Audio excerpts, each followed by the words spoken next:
Red herring. A red herring is not so much a logical fallacy as a distraction technique. In response to an opponent's position, an irrelevant point is made.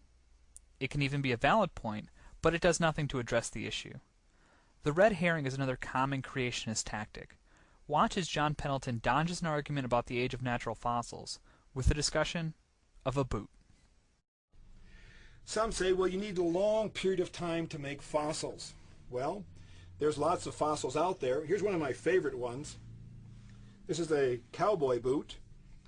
This was found in West Texas.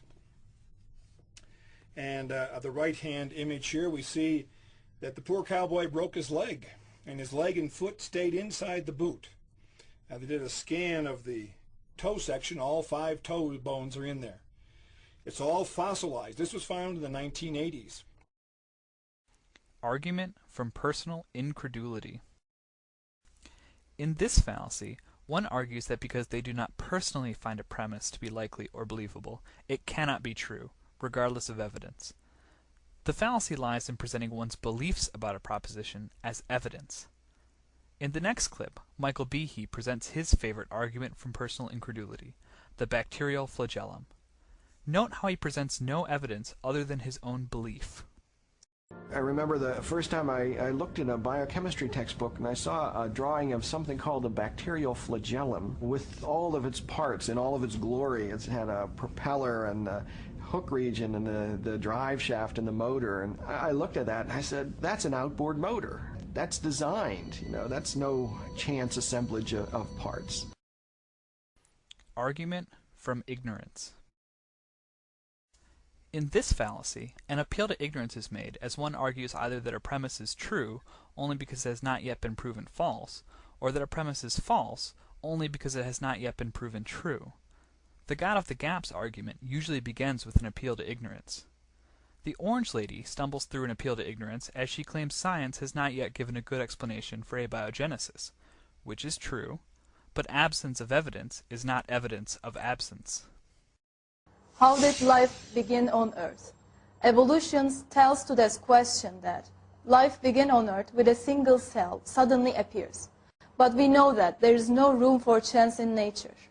Not even a single person could ever build a single cell with the advanced technologies of 20th century. Violation of the philosophy of science. This is one of our favorites. The most powerful tool to obtain truth about the natural world is the scientific method. However, science cannot be used to explain the truly supernatural. Whether or not you believe the supernatural exists, science makes no comment on the supernatural. Lee Strobel is the grand violator of the philosophy of science. First, he stated that science made him an atheist, and then he stated it made him believe in God. It can do neither. Get a spine, Lee. Because I believe that by doing science, we find God. Equivocation. An equivocation is the misleading use of a word with more than one meaning. In creationism arguments, the most common equivocation is the word theory. In science, theory means a logically coherent model well supported by evidence. In popular usage, the definition of theory is closer to conjecture or opinion. Do not confuse the two. We see here creationist fallacies are not limited to Christianity. This Islamic gentleman is also having difficulty understanding the meaning of the phrase, theory of evolution. Sister posed the question, how can you reconcile the Quran with Darwin's theory of evolution? Sister, I have not come across any book which says fact of evolution. All the books say theory of evolution. There is no book I have come across saying fact of evolution. False dichotomy. In a false dichotomy, two mutually exclusive options are set up as the only possible choices. Therefore, if one is true, the other must be untrue. The fallacy is that the options may not be mutually exclusive, or even related, and other choices may exist. Venom Fang X walks us through the classic evolution versus religion false dichotomy. And I vote this kid is 5-star creepy. Some people might say that maybe God used evolution to get us here.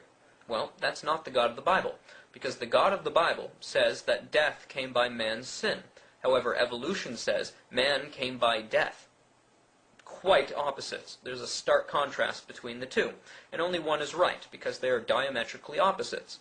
In fact, that's proof in the Bible's favor, because if you take it at face value, it is a literal opposite of evolution in every way. In fact, you could come to the theory of evolution by simply looking at what the Bible says and then flipping it on its head. Begging the question. Also known as circular reasoning, begging the question is a fallacy where your conclusion is implicitly or explicitly assumed in your premise. Therefore, the illusion of logic is presented when in fact no proof has been made. Begging the question can be very subtly done. In the next clip, notice how the questioner assumes somebody wound up the universe. NASA scientist Robert Jastrow wrote, "The second law of thermodynamics applied to the cosmos indicates the universe is running down like a clock. If it is running down, there must have been a time when it was fully wound up. The next obvious question is, who wound it up?" Tautology. A specialized form of begging the question, a tautology, occurs when the premise and conclusion of an argument are identical. While a tautology, like A equals A, is true, and the repeated statement may also be true, a tautology proves nothing outside of itself. The anthropic principle is a tautology leading to a false dichotomy. In the following clip, notice how the setup for the anthropic principle can be boiled down to, if things were different, then things would be different. For example, if you didn't have something like gravity that pulled matter together, you would never get planets, you wouldn't get stars, you wouldn't get any complex organisms. If you didn't have the strong nuclear force, there would be nothing to hold protons and neutrons together in the nucleus. And so you wouldn't have any atoms, so no chemistry. If you didn't have the electromagnetic force, you would have no bonding between chemicals. You'd have no light, and the list goes on. So you need all these sorts of fundamental principles have to be in place in order for life to occur. Wipe out one of those principles, wipe out one of those laws, no life. False premise.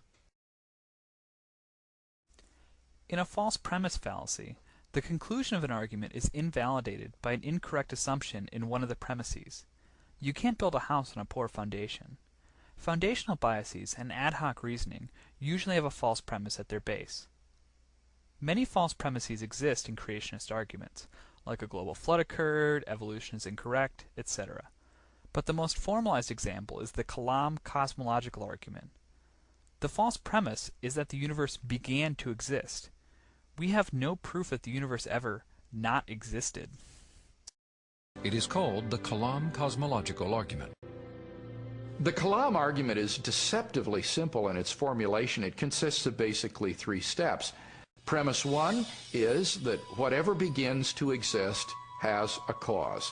Something cannot come into being uncaused out of absolutely nothing. Premise 2 is that the universe began to exist. And the remarkable development that has occurred is that for the first time, we now have solid scientific evidence for the truth of that second premise, that the universe began to exist. And from those 2 premises, it follows logically, therefore, the universe has a cause of its existence. Whatever begins to exist has a cause. The universe began to exist, therefore the universe has a cause of its existence.